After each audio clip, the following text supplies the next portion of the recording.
अब तक की कहानी में देवा के ताऊजी उसके हाथ पर एक मोली बांधते हैं और कहते हैं कि इसको कभी मत खोलना, अगर तुम इसको खोलोगे तो मुसीबत में फंस सकते हो। देवा ये सुनकर डर जाता है और मोली कभी नहीं खोलूंगा कहता है। तब उसके ताऊजी कहते हैं कि डरो मत, वो शक्ति तुम्हारा कुछ नहीं बिगाड़ सकती। अब कहानी आगे। आधी रात में उनके यहाँ भागकर आने के कारण उसके ताऊजी उससे पूछते हैं।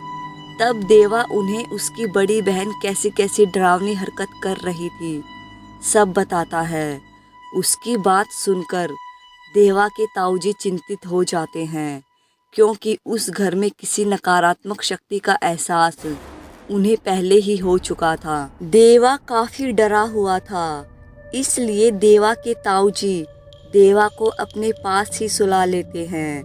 रात में देवा को एक डरावना सपना आता है जिसमें वो खुद को एक आदमी का खून करके भागता हुआ देखता है और भागता भागता वो एक मंदिर के तहखाने में पहुंच जाता है। उस तहखाने में उसे बहुत अजीब सा एहसास होने लगता है, जैसे कि वर्षों पहले वो उस तहखाने में आ चुका है।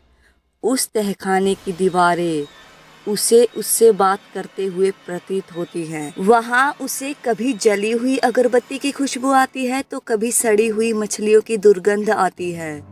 वो उस तहखाने के कोने में अपनी नाक और आंखें बंद कर कर दुबक कर बैठ जाता है, क्योंकि बाहर उसे पुलिस ढूंढ रही थी। तभी उसे उस तहखाने में एक लड़की की आवाज़ सुनाई देती है। वो लड़की उसे ही पुकार रही थी, देवा देवा देवा देवा, कहाँ हो तुम। और देवा आवाज़ सुनकर जैसे अपनी आंखें खोलकर गर्दन उठाकर ऊपर की ओर देखता है, उसे अपने सामने सोमिता खड़ी हुई दिखाई देती है। पर सोमिता की आंखें उससे बहुत डरावनी और खूंखार सी लगती हैं। उसके मुंह में भी खून लगा हुआ दिखता है, जैसे अभी अभी वो किसी जानवर को जिंदा चीर कर खा कर आई हो। ये देखकर देवा डर जाता है।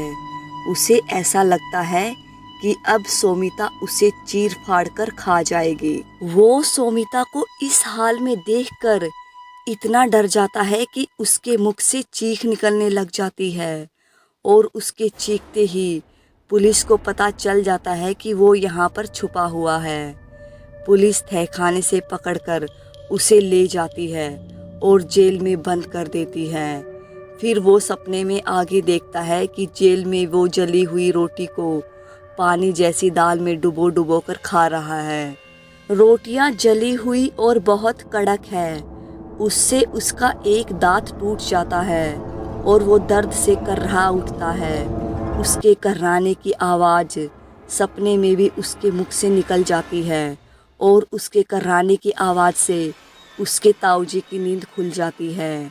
नींद से जागने के बाद उसके ताऊजी उसे भी सिर पर हाथ फेरकर बड़े प्यार से उठाते हैं और उससे पूछते हैं कि क्या हुआ, तुम कर्रा क्यों रहे हो, तबीयत तो ठीक है ना तुम्हारी।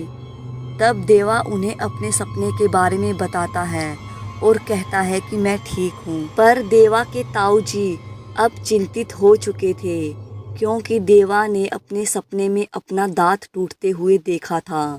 2 दिन बाद पूर्णिमा के दिन देवा के ताऊजी एक पंडित को और देवा को साथ लेकर देवा के घर जाते हैं हवन करवाने के लिए, जिससे कि उस घर में रह रही नकारात्मक शक्ति उस घर से चली जाए। हवन के शुरुआत से लेकर हवन के समाप्त होने तक देवा की बड़ी बहन उस हवन में शामिल नहीं होती है। वो अपने कमरे का दरवाज़ा बंद करके सोती रहती है। जब पंडित जी हवन पूजा वगैरह ख़त्म करके चले जाते हैं, तब वो अपने कमरे से निकलकर बाहर आती है और अपने ताऊजी को घूर कर देखती है। उनको ऐसे घूर कर देखने से देवा के ताऊजी को अजीब सा एहसास होता है, जैसे कि वो देवा की बड़ी बहन नहीं, कोई खतरनाक आदमखोर है जो उन्हें कच्चा खा जाएगी। देवा के ताऊजी अपने घर आने लग जाते हैं। तो देवा भी अपने ताऊ जी के साथ ही उनके घर आ जाता है। अब देवा के ताऊ जी भी देवा को उसके घर पर नहीं छोड़ते हैं, क्योंकि उसकी बड़ी बहन अब उन्हें भी कोई आदमखोर जैसी ही लग रही थी। घर आने के बाद देवा के ताऊ जी अब इतने विचलित हो चुके थे कि रात में उनको नींद नहीं आती है। नींद नहीं आने से वो अपने घर की बालकनी में टहलने लग जाते हैं। वो बालकनी में टहल ही रहे थे कि उन्हें देवा के चीखने की आवाज़ सुनाई देती है।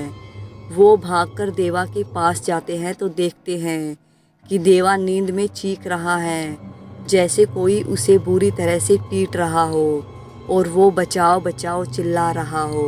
ये देखकर देवा के ताऊ जी देवा को झकझोरकर उठाते हैं तो देवा उठकर बैठ जाता है और किसी नन्हे बालक की भांति उनके सीने से चिपक कर रोने लग जाता है। कहानी कैसी लगी है कमेंट में बताइएगा, और अगर आपको ये कहानी थोड़ी सी भी अच्छी लगी हो तो वीडियो को लाइक, चैनल को सब्सक्राइब और शेयर ज़रूर कर